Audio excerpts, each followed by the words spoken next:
ಓಂ ಶಾಂತಿ. ಇಂದಿನ ದಿನಾಂಕ 18/1/2026. ಪ್ರಾತ ಮುರುಳಿ ಬಾಪ್ದಾದ ಮಧುಬನ. ಬಾಪ್ದಾದಾರವರ ಅಮೂಲ್ಯ ಮಹಾವಾಕ್ಯ ಪಿತಾಶ್ರೀಜಿಯವರ ಪುಣ್ಯ ಸ್ಮೃತಿ ದಿನದಂದು ಪ್ರಾರ್ಥ ಕ್ಲಾಸ್ನಲ್ಲಿ ಓದಲು. ಮಧುರ ಮಕ್ಕಳೇ, ಜ್ಞಾನ ರತ್ನಗಳಿಂದ ನಿಮ್ಮ ಜೋಳಿಗೆಯನ್ನು ತುಂಬಿಸಿಕೊಂಡು ದಾನವೂ ಮಾಡಬೇಕು. ಇತರರಿಗೆ ದಾರಿ ತೋರಿಸಿದಷ್ಟು ನಿಮಗೆ ಆಶೀರ್ವಾದಗಳು ಲಭಿಸುತ್ತವೆ. ಓಂ ಶಾಂತಿ. ಶಿವ ತಂದೆ ನಮಗೆ ಶಿಕ್ಷಣ ಕೊಡುತ್ತಾರೆ ಎಂದು ಮಧುರ ಮಕ್ಕಳು ಪಕ್ಕ ನೆನಪಿಡಬೇಕಾಗಿದೆ. ಶಿವ ತಂದೆ ಪತಿತ ಪಾವನ ಸದ್ಗತಿಯ ದಾತ. ಸದ್ಗತಿ ಅಂದರೆ ಸ್ವರ್ಗದ ರಾಜ್ಯಭಾಗ್ಯ. ಬಾಬಾ ಎಷ್ಟು ಮಧುರರಾಗಿದ್ದಾರೆ, ಎಷ್ಟು ಪ್ರೀತಿಯಿಂದ ಮಕ್ಕಳಿಗೆ ಕುಳಿತು ಶಿಕ್ಷಣ ಕೊಡುತ್ತಾರೆ. ತಂದೆಯು ದಾದಾರವರ ಮೂಲಕ ನಮಗೆ ಶಿಕ್ಷಣ ಕೊಡುತ್ತಾರೆ. ಬಾಬಾ ಎಷ್ಟು ಮಧುರ, ಎಷ್ಟು ಪ್ರಿಯ, ಯಾವ ತೊಂದರೆಯನ್ನು ಕೊಡುವುದಿಲ್ಲ. ಕೇವಲ ಹೇಳುತ್ತಾರೆ, ನನ್ನನ್ನು ನೆನಪು ಮಾಡಿ, ಚಕ್ರವನ್ನು ನೆನಪು ಮಾಡಿ. ತಂದೆಯ ನೆನಪಿನಲ್ಲಿ ಹೃದಯ ಸಂಪೂರ್ಣ ಶಾಂತವಾಗಬೇಕು, ಅಂದರೆ ಶೀತಲವಾಗಬೇಕು. ಒಬ್ಬ ತಂದೆಯ ನೆನಪು ಮಾತ್ರ ಸತಾಯಿಸಬೇಕು, ಏಕೆಂದರೆ ತಂದೆಯಿಂದ ದೊರೆಯುವ ಆಸ್ತಿ ಬಹಳ ದೊಡ್ಡದ್ದು. ತಮ್ಮನ್ನು ತಾವು ನೋಡಿಕೊಳ್ಳಬೇಕು. ನನಗೆ ತಂದೆಯೊಂದಿಗೆ ಎಷ್ಟು ಪ್ರೀತಿ ಇದೆ, ನಮ್ಮಲ್ಲಿ ದೈವಿ ಗುಣಗಳು ಎಷ್ಟು ಇದೆ. ನೀವು ಈಗ ಮುಳ್ಳಿನಿಂದ ಹೂವಾಗುತ್ತೀರಿ. ಯೋಗದಲ್ಲಿ ಇದ್ದಷ್ಟು ಮುಳ್ಳು ಹೂವಾಗುತ್ತದೆ, ಸತೋ ಪ್ರಧಾನವಾಗುತ್ತದೆ. ಹೂವಾದ ಮೇಲೆ ಇಲ್ಲಿ ಉಳಿಯಲು ಆಗುವುದಿಲ್ಲ. ಹೂಗಳ ತೋಟವೇ ಸ್ವರ್ಗ. ಯಾರು ಹೆಚ್ಚಿನ ಮುಳ್ಳುಗಳನ್ನು ಹೂವಾಗಿಸುತ್ತಾರೋ ಅವರಿಗೆ ನಿಜವಾದ ಸುಗಂಧಿತ ಹೂವು ಎಂದು ಕರೆಯುತ್ತಾರೆ. ಅವರು ಯಾರಿಗೂ ಮುಳ್ಳಾಗುವುದಿಲ್ಲ. ಕ್ರೋಧ ದೊಡ್ಡ ಮುಳ್ಳಾಗಿದೆ, ಬಹಳಷ್ಟು ಜನರನ್ನು ಸತಾಯಿಸುತ್ತದೆ. ನೀವು ಮಕ್ಕಳು ಈಗ ಸಂಗಮಯುಗದಲ್ಲಿ ಮುಳ್ಳಿನ ಪ್ರಪಂಚದಿಂದ ಈ ತೀರಕ್ಕೆ ಬಂದು ಬಿಟ್ಟಿದ್ದೀರಿ. ಮಾಲಿ ಹೂಗಳನ್ನು ವಿಭಿನ್ನ ಪಾತ್ರೆಯಲ್ಲಿ ಇಡುವಂತೆ ತಂದೆ ಈಗ ನಿಮ್ಮನ್ನು ಸಂಗಮಯುಗದ ಪಾತ್ರೆಯಲ್ಲಿ ಪ್ರತ್ಯೇಕವಾಗಿ ಇಟ್ಟಿದ್ದಾರೆ. ನಂತರ ನೀವು ಹೂಗಳಾಗಿ ಸ್ವರ್ಗಕ್ಕೆ ಹೋಗುತ್ತೀರಿ. ಕಲಿಯುಗದ ಮುಳ್ಳುಗಳು ಭಸ್ಮವಾಗುತ್ತವೆ. ಮಧುರ ಮಕ್ಕಳು ತಿಳಿದುಕೊಂಡಿದ್ದಾರೆ, ಪಾರಲೌಕಿಕ ತಂದೆಯಿಂದ ನಮಗೆ ಅವಿನಾಶಿ ಆಸ್ತಿ ಸಿಗುತ್ತದೆ. ಬಾಪ್ದಾದಾರೊಂದಿಗೆ ಸಂಪೂರ್ಣ ಪ್ರೀತಿ ಇರುವ ನಿಜವಾದ ಮಕ್ಕಳು ಬಹಳ ಖುಷಿಯಾಗಿರುತ್ತಾರೆ. ನಾವು ಜಗತ್ತಿನ ಮಾಲೀಕರಾಗುತ್ತೇವೆ. ಹೌದು, ಅದು ಪುರುಷಾರ್ಥದಿಂದ ಹೇಳುವುದರಿಂದ ಮಾತ್ರವಲ್ಲ. ಅನನ್ಯ ಮಕ್ಕಳು ಸದಾ ನೆನಪಿಡುತ್ತಾರೆ, ನಾವು ಪುನಃ ಸೂರ್ಯವಂಶಿ ಚಂದ್ರವಂಶಿ ರಾಜಧಾನಿ ಸ್ಥಾಪಿಸುತ್ತಿದ್ದೇವೆ. ತಂದೆ ಹೇಳುತ್ತಾರೆ, ಮಧುರ ಮಕ್ಕಳೇ, ನೀವು ಎಷ್ಟು ಜನರ ಕಲ್ಯಾಣ ಮಾಡುತ್ತೀರೋ ಅಷ್ಟು ನಿಮಗೆ ಪ್ರಾಪ್ತಿ ಸಿಗುತ್ತದೆ. ಅನೇಕರಿಗೆ ದಾರಿ ತೋರಿಸಿದರೆ ಅನೇಕರ ಆಶೀರ್ವಾದ ಸಿಗುತ್ತದೆ.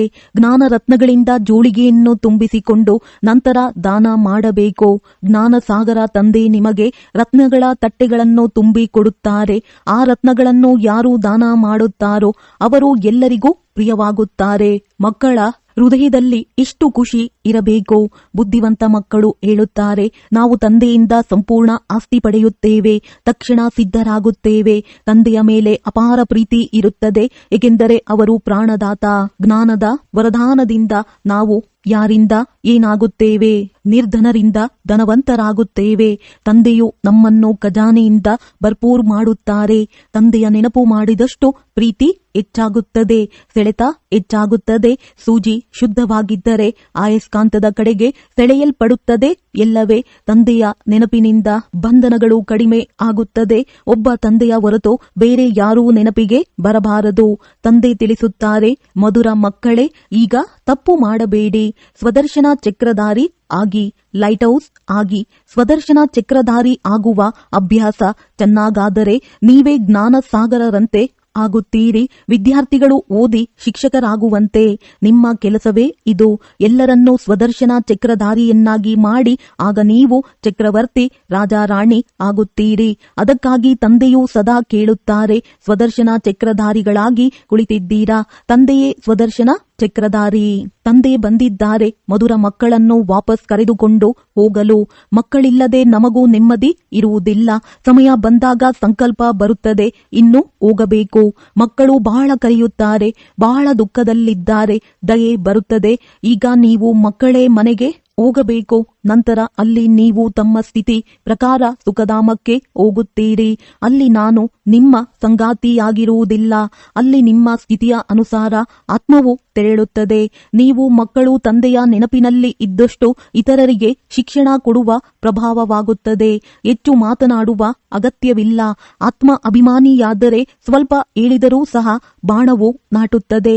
ತಂದೆ ಹೇಳುತ್ತಾರೆ, ಮಕ್ಕಳೇ, ಕಳೆದದ್ದು ಕಳೆದು ಹೋಯಿತು. ಮೊದಲು ನಿಮ್ಮನ್ನು ಸುಧಾರಿಸಿಕೊಳ್ಳಿ. ನೀವು ಸ್ವತಃ ನೆನಪು ಮಾಡದೆ ಇತರರಿಗೆ ಹೇಳುತ್ತಾ ಇದ್ದರೆ ಅದು ತಲುಪುವುದಿಲ್ಲ. ಮನಸ್ಸು ತಿನ್ನುತ್ತಿರುತ್ತದೆ. ತಂದೆಯ ಮೇಲೆ ಸಂಪೂರ್ಣ ಪ್ರೀತಿ ಇಲ್ಲದಿದ್ದರೆ ಶ್ರೀಮತದಂತೆ ನಡೆಯಲಾಗುವುದಿಲ್ಲ. ತಂದೆಯಂತಹ ಶಿಕ್ಷಣ ಯಾರು ಕೊಡಲಾರರು. ತಂದೆ ಹೇಳುತ್ತಾರೆ, ಮಧುರ ಮಕ್ಕಳೇ, ಈ ಹಳೆಯ ಪ್ರಪಂಚವನ್ನು ಈಗ ಮರೆತು ಬಿಡಿ. ಅಂತ್ಯದ ಸಮಯದಲ್ಲಿ ಹೇಗಾದರೂ ಸರಿ ಮರೆಯಲೇಬೇಕು. ಬುದ್ಧಿಯು ಶಾಂತಿಧಾಮ ಸುಖಧಾಮಗಳ ಕಡೆಗೆ ಹೋಗಬೇಕು. ತಂದೆಯನ್ನು ನೆನಪು ಮಾಡುತ್ತಾ ಮಾಡುತ್ತಾ ತಂದೆಯ ಬಳಿಗೆ ಹೋಗಬೇಕು. ಪತಿತ ಆತ್ಮಗಳು ಸಹ ತಿಳಿಯಲಿ, ಅದು ಪಾವನ ಆತ್ಮಗಳ ಮನೆಯಾಗಿದೆ. ಶರೀರವು ಪಂಚತತ್ವಗಳಿಂದ ನಿರ್ಮಾಣವಾಗಿರುವುದು. ಆದ್ದರಿಂದ ಆ ಪಂಚತತ್ವಗಳು ಇಲ್ಲಿ ಇರಲು ಆತ್ಮವನ್ನು ಸೆಳೆಯುತ್ತವೆ. ಯಾಕೆಂದರೆ ಆತ್ಮವು ಇದನ್ನು ಆಸ್ತಿ ಎಂದು ತಿಳಿಯುತ್ತದೆ. ಅದಕ್ಕಾಗಿ ಶರೀರದ ಮೇಲೆ ಮಮತ್ವ ಉಂಟಾಗಿದೆ. ಈಗ ಈ ಮಮತ್ವವನ್ನು ತೆಗೆದು ನಮ್ಮ ಮನೆಗೆ ಹೋಗಬೇಕು. ಅಲ್ಲಿ ಈ ಪಂಚತತ್ವಗಳೇ ಇಲ್ಲ. ಸತ್ಯಯುಗದಲ್ಲಿ ಸಹ ಶರೀರವು ಯೋಗ ಬಲದಿಂದ ನಿರ್ಮಾಣವಾಗುತ್ತದೆ. ಸತೋ ಪ್ರಧಾನ ಪ್ರಕೃತಿ ಇರುವುದರಿಂದ ಅಲ್ಲಿ ಯಾವುದೇ ಸೆಳೆತವಿಲ್ಲ, ದುಃಖವಿಲ್ಲ. ಇವು ಬಹಳ ಸೂಕ್ಷ್ಮವಾಗಿ ಅರ್ಥ ಮಾಡಿಕೊಳ್ಳಬೇಕಾದ ಮಾತುಗಳು. ಇಲ್ಲಿನ 5 ತತ್ವಗಳ ಬಲ ಆತ್ಮವನ್ನು ಸೆಳೆಯುತ್ತದೆ. ಆದ್ದರಿಂದ ಶರೀರವನ್ನು ಬಿಟ್ಟು ಹೋಗಲು ಮನಸ್ಸಿಲ್ಲದಂತೆ ಆಗುತ್ತದೆ. ಆದರೆ ಇದರಲ್ಲಿ ನಿಜವಾಗಿ ಇನ್ನೂ ಹೆಚ್ಚು ಖುಷಿಯಾಗಿರಬೇಕು. ಪಾವನರಾದ ನಂತರ ಶರೀರವನ್ನು ಬೆಣ್ಣೆಯಿಂದ ಕೂದಲನ್ನು ತೆಗೆದುಕೊಳ್ಳುವಂತೆ ಸುಲಭವಾಗಿ ಬಿಟ್ಟು ಹೋಗುವಿರಿ. ಆದ್ದರಿಂದ ಶರೀರದಿಂದ ಮತ್ತು ಎಲ್ಲ ವಸ್ತುಗಳಿಂದ ಮಮತ್ವವನ್ನು ಸಂಪೂರ್ಣವಾಗಿ ತೆಗೆಯಬೇಕು. ಇದರಲ್ಲಿ ಶರೀರ ನಮಗೆ ಯಾವುದೇ ಸಂಪರ್ಕವಿಲ್ಲ. ನಾವು ಕೇವಲ ಬಾಬಾರ ಬಳಿಗೆ ಹೋಗುತ್ತಿದ್ದೇವೆ. ಈ ಪ್ರಪಂಚದಿಂದ ನಮ್ಮ ಬ್ಯಾಗೇಜ್ ಅನ್ನು ಮುಂಚಿತವಾಗಿಯೇ ಕಳುಹಿಸಿಕೊಂಡಿದ್ದೇವೆ. ಜೊತೆಯಲ್ಲಿ ತೆಗೆದುಕೊಂಡು ಹೋಗಲು ಸಾಧ್ಯವಿಲ್ಲ. ಇತರ ಆತ್ಮಗಳು ಕೂಡ ಹೋಗಬೇಕಿದೆ. ಶರೀರವನ್ನು ಇಲ್ಲಿ ಬಿಡಲೇಬೇಕಾಗಿದೆ. ಬಾಬಾ ಹೊಸ ಶರೀರದ ಸಾಕ್ಷಾತ್ಕಾರವನ್ನು ಈಗಾಗಲೇ ಮಾಡಿಸಿದ್ದಾರೆ. ವಜ್ರ ವೈಡೂರ್ಯಗಳಿಂದ ನಿರ್ಮಿತ ಮೆಹಲುಗಳು ದೊರೆಯುತ್ತವೆ. ಅಂತಹ ಸುಖಧಾಮಕ್ಕೆ ಹೋಗಲು ಎಷ್ಟು ಪರಿಶ್ರಮ ಮಾಡಬೇಕಾಗಿದೆ. ದಣಿಯಬಾರದು. ಹಗಲು ರಾತ್ರಿ ಬಹಳ ಸಂಪಾದನೆ ಮಾಡಲೇಬೇಕಾಗಿದೆ. ಆದ್ದರಿಂದ ಬಾಬಾ ಹೇಳಿದ್ದಾರೆ, ನಿದ್ದೆಯನ್ನು ಗೆಲ್ಲುವ ಮಕ್ಕಳೇ, ಮಾಮೇಕಂ, ಕೇವಲ ನನ್ನನ್ನೇ ನೆನಪಿಸಿಕೊಳ್ಳಿರಿ ಮತ್ತು ವಿಚಾರ ಸಾಗರ ಮಂಥನ ಮಾಡಿ. ಡ್ರಾಮಾದ ಸತ್ಯ ರಹಸ್ಯವನ್ನು ಬುದ್ಧಿಯಲ್ಲಿ ಇಟ್ಟುಕೊಂಡರೆ ಬುದ್ಧಿ ಸಂಪೂರ್ಣ ಶಾಂತ ಶೀತಲವಾಗುತ್ತದೆ. ಮಹಾರಥಿ ಮಕ್ಕಳು ಎಂದೂ ಅಲುಗಾಡುವುದಿಲ್ಲ. ಶಿವಬಾಬಾರವರನ್ನು ನೆನಪು ಮಾಡುತ್ತಿದ್ದರೆ ಅವರೇ ಸಂಭಾಲನೆಯನ್ನೂ ಸಹ ಮಾಡುತ್ತಾರೆ. ತಂದೆ ನೀವು ಮಕ್ಕಳನ್ನು ದುಃಖದಿಂದ ಬಿಡಿಸಿ ಶಾಂತಿಯ ದಾನವನ್ನು ಕೊಡುತ್ತಾರೆ. ನೀವು ಸಹ ಶಾಂತಿಯ ದಾನವನ್ನು ಕೊಡಬೇಕು. ನಿಮ್ಮ ಈ ಅಪಾರ ಶಾಂತಿ ಯೋಗಬಲ ಇತರರನ್ನು ಕೂಡ ಒಂದೇ ಕ್ಷಣದಲ್ಲಿ ಸಂಪೂರ್ಣ ಶಾಂತಗೊಳಿಸುತ್ತದೆ.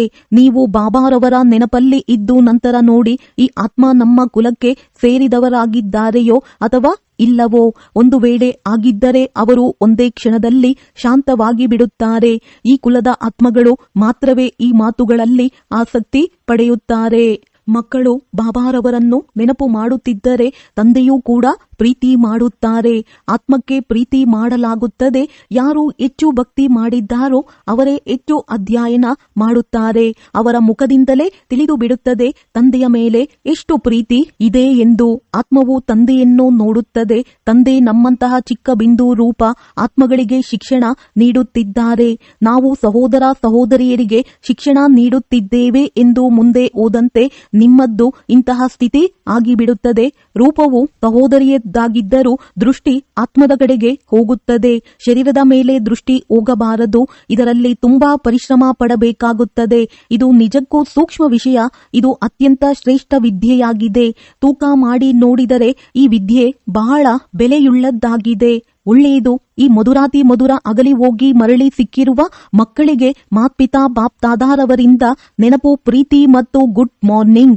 ಆತ್ಮಿಕ ತಂದೆಯಿಂದ ಆತ್ಮಿಕ ಮಕ್ಕಳಿಗೆ ನಮಸ್ತೆ. ಅವ್ಯಕ್ತ ಮಹಾವಾಕ್ಯ. ಮಹಾವೀರ ಮಕ್ಕಳ ಸಂಘಟನೆಯ ವಿಶೇಷತೆ. ಏಕರಸ ಸ್ಥಿತಿ.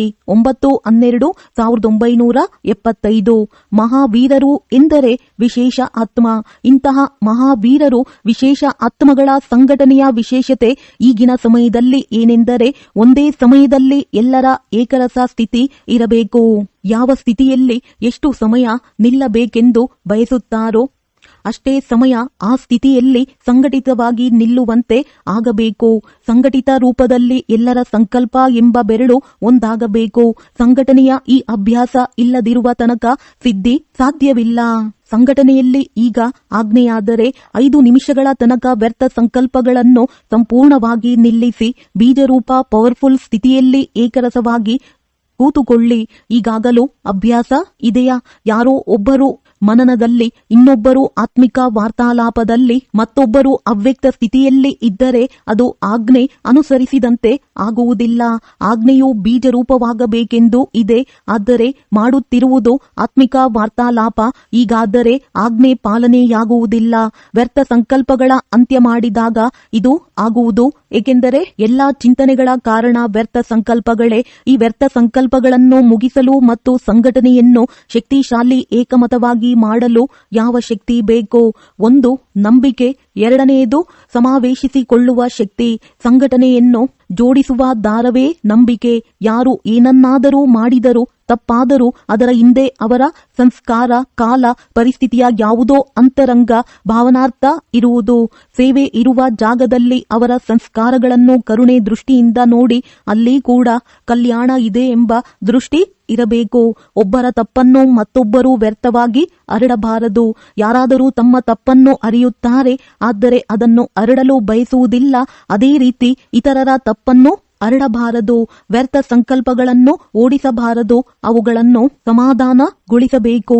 ಇದರಲ್ಲಿ ಇನ್ನೊಬ್ಬರ ನಂಬಿಕೆ ಬೇಕು. ಪ್ರೀತಿಯ ಶಕ್ತಿ ಸಮಸ್ಯೆಗಳನ್ನು ಕರಗಿಸುತ್ತದೆ. ಪ್ರಪಂಚದಲ್ಲಿ ಮನೆಯ ವಿಷಯ ಹೊರಗೆ ಹೇಳುವುದಿಲ್ಲ. ಹೇಳಿದರೆ ಮನೆಗೆ ಹಾನಿ. ಹಾಗೆಯೇ ಸಂಘಟನೆಯಲ್ಲಿ ಯಾರಾದರೂ ಏನಾದರೂ ಮಾಡಿದರೂ ಅದರಲ್ಲೂ ಯಾವುದೋ ರಹಸ್ಯ ಕಲ್ಯಾಣ ಅರ್ಥ ಇರುತ್ತದೆ. ಈ 2 ಪ್ರಕಾರದ ನಂಬಿಕೆ ಇಟ್ಟುಕೊಂಡು ಒಬ್ಬರಿನ್ನೊಬ್ಬರ ಸಂಪರ್ಕದಲ್ಲಿ ನಡೆಯುವುದರಿಂದ ಸಂಘಟನೆ ಸಫಲತೆಯಾಗುವುದು. ಇದರಲ್ಲಿ ಸಮಾವೇಶಿಸುವ ಶಕ್ತಿ ಬಹಳ ಅವಶ್ಯಕ.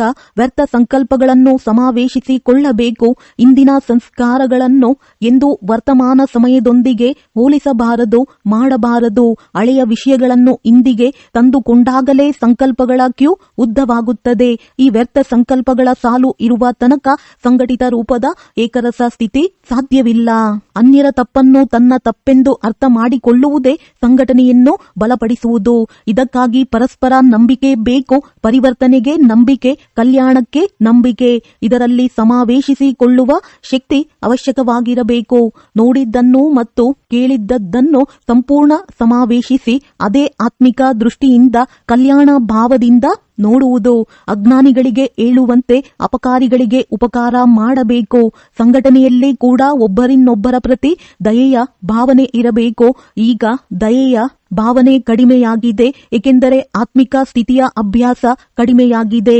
ಇಂತಹ ಪವರ್ಫುಲ್ ಸಂಘಟನೆಯಿಂದಲೇ ಸಿದ್ಧಿ ಬರುತ್ತದೆ. ಈಗ ನೀವು ಸಿದ್ಧಿಯನ್ನು ಆಮಂತ್ರಿಸುತ್ತಿದ್ದೀರಿ, ಆದರೆ ಮುಂದೆ ಸಿದ್ಧಿಯೇ ನಿಮ್ಮ ಮುಂದೆ ತಲೆಬಾಗುತ್ತದೆ. ಹೇಗೆ ಸತ್ಯಯುಗದಲ್ಲಿ ಪ್ರಕೃತಿ ದಾಸಿಯಾಗಿ ಕೆಲಸ ಮಾಡುತ್ತದೋ ಹಾಗೆಯೇ ಸಿದ್ಧಿಯು ನಿಮ್ಮ ಮುಂದೆ ಶರಣಾಗುತ್ತದೆ. ಜ್ಞಾನ ಶ್ರೇಷ್ಠವಾದಾಗ, ಸ್ಟೇಜ್ ಪವರ್ಫುಲ್ ಆಗಿದ್ದರೆ ಸಿದ್ಧಿ ದೊಡ್ಡ ವಿಷಯವಲ್ಲ. ಎಂದೆಂದಿಗೂ ಏಕರಸ ಸ್ಥಿತಿಯಲ್ಲಿರುವವರಿಗೆ ಸಿದ್ಧಿ ಲಭಿಸದೇ ಇರಲು ಸಾಧ್ಯವಿಲ್ಲ. ಆದರೆ ಇದಕ್ಕಾಗಿ ಸಂಘಟನೆಯ ಶಕ್ತಿ ಬೇಕು. ಒಬ್ಬರು ಮಾತನಾಡಿದರೆ ಇನ್ನೊಬ್ಬರು ಸ್ವೀಕಾರ ಮಾಡಬೇಕು. ಎದುರಿಸುವ ಶಕ್ತಿ ಬ್ರಾಹ್ಮಣ ಕುಟುಂಬದ ಮುಂದೆ ಬಳಸಬಾರದು, ಅದು ಮಾಯೆಯ ಮುಂದೆ ಬಳಸಬೇಕಾಗಿದೆ. ಕುಟುಂಬದ ಮುಂದೆ ಎದುರಿಸುವ ಶಕ್ತಿ ಉಪಯೋಗಿಸಿದರೆ ಸಂಘಟನೆಯ ಶಕ್ತಿ ಕುಂದುತ್ತದೆ. ಯಾವುದೋ ಮಾತು ಇಷ್ಟವಾಗಲಿಲ್ಲವೆಂದರೂ ಒಬ್ಬರನ್ನೊಬ್ಬರು ಸನ್ಮಾನಿಸಬೇಕು. ಆ ಸಮಯದಲ್ಲಿ ಅವರ ಸಂಕಲ್ಪ ಅಥವಾ ಮಾತನ್ನು ಕತ್ತರಿಸಬಾರದು. ಆದ್ದರಿಂದ ಈಗ ಸಮಾವೇಶಿಸಿಕೊಳ್ಳುವ ಶಕ್ತಿಯನ್ನು ಧಾರಣೆ ಮಾಡಬೇಕು. ಸಂಘಟಿತ ರೂಪದಲ್ಲಿ ಬ್ರಾಹ್ಮಣ ಮಕ್ಕಳ ಪರಸ್ಪರದ ಭಾಷೆ ಅವ್ಯಕ್ತ ಭಾವ ಆಗಿರಬೇಕು. ಹೇಗೆ ಫರಿಸ್ತಾಗಳು ಅಥವಾ ಆತ್ಮಗಳು ಪರಸ್ಪರ ಮಾತನಾಡುತ್ತಿದ್ದೇವೆ, ಹಾಗೆ ಯಾರಾದರೂ ಕೇಳಿದ ತಪ್ಪನ್ನು ಸಂಕಲ್ಪದಲ್ಲೂ ಸ್ವೀಕರಿಸಬಾರದು ಮತ್ತು ಸ್ವೀಕಾರ ಮಾಡಿಸಬಾರದು.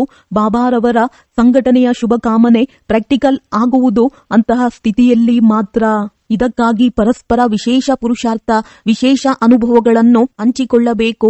ಸಂಘಟಿತ ರೂಪದಲ್ಲಿ ವಿಶೇಷ ಯೋಗ ಅಭ್ಯಾಸಗಳು ನಡೆಯುತ್ತಿರುವಾಗ ವಿನಾಶ ಜ್ವಾಲೆಗೆ ಉತ್ತೇಜನ ಸಿಗುತ್ತದೆ. ಯೋಗಾಗ್ನಿಯಿಂದಲೇ ವಿನಾಶದ ಅಗ್ನಿ ಪ್ರಜ್ವಲಿಸುತ್ತದೆ. ಒಳ್ಳೆಯದು. ಓಂ ಶಾಂತಿ. ವರದಾನ: ವ್ಯಕ್ತ ಸ್ಥಿತಿಯಲ್ಲಿ ಇದ್ದರೂ ಅವ್ಯಕ್ತ ಫರಿಷ್ಠಾ ರೂಪದ ಸಾಕ್ಷಾತ್ಕಾರ ಮಾಡುವ ಶ್ವೇತ ವಸ್ತ್ರಧಾರಿಯು ಶ್ವೇತ ಲೈಟ್ ಧಾರಿ ಭವ.